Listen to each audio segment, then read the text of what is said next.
Octavia Butler was an African-American writer in the 1970s and 80s primarily, and her work really encompassed a broad range of issues that not only were important at the time, but continue to dominate current conversations about the environment, about gender, sexuality, race, human interactions with different species, human interactions in space, and a lot of different ways that we configure and think about society, culture, and religion. Octavia Butler is probably one of the more prolific writers of our time, actually, and with all the current attention to post-apocalyptic literature, speculative fiction, science fiction, it's really a good time to recover and reclaim Butler's work as part of that really important canon.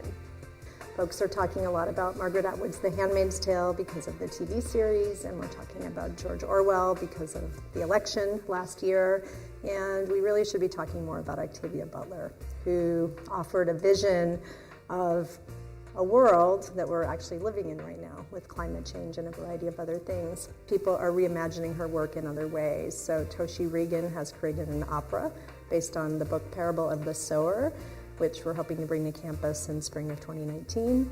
And John Jennings and Damian Duffy have created a graphic novel based on the novel Kindred, which we'll also be teaching in the class. Well, I think it's an interdisciplinary course, so anytime a course really can offer an interdisciplinary lens, whether that's a combination of social sciences and biological sciences, or technology and cultural studies, right?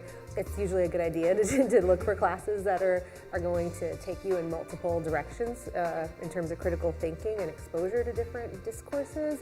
But I think for this specific class, so it is interdisciplinary, it will cover, we will talk about environment, we will talk about trauma, other issues in women and gender studies, sexuality studies, race, right? So race and culture.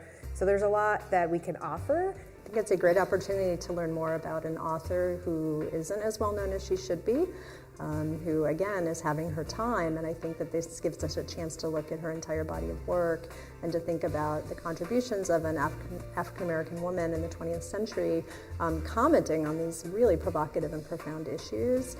So many things that she wrote about are things we're wrestling with now. You mentioned climate change, but reproductive technologies, how we reproduce, how we think about reproduction. Just my own field is sociology of reproduction. There are a lot of classes that you can learn about war, and you can learn about some other things, but here you can really learn about a writer who is really incredible and forces us to think differently about the world. If you enjoy fantasy, if you enjoy sexuality, if you enjoy provocative conversations about culture and social reimagining, if you're interested in technology, climate change, and a pretty high energy, intense pedagogical experience, then this is the class for you.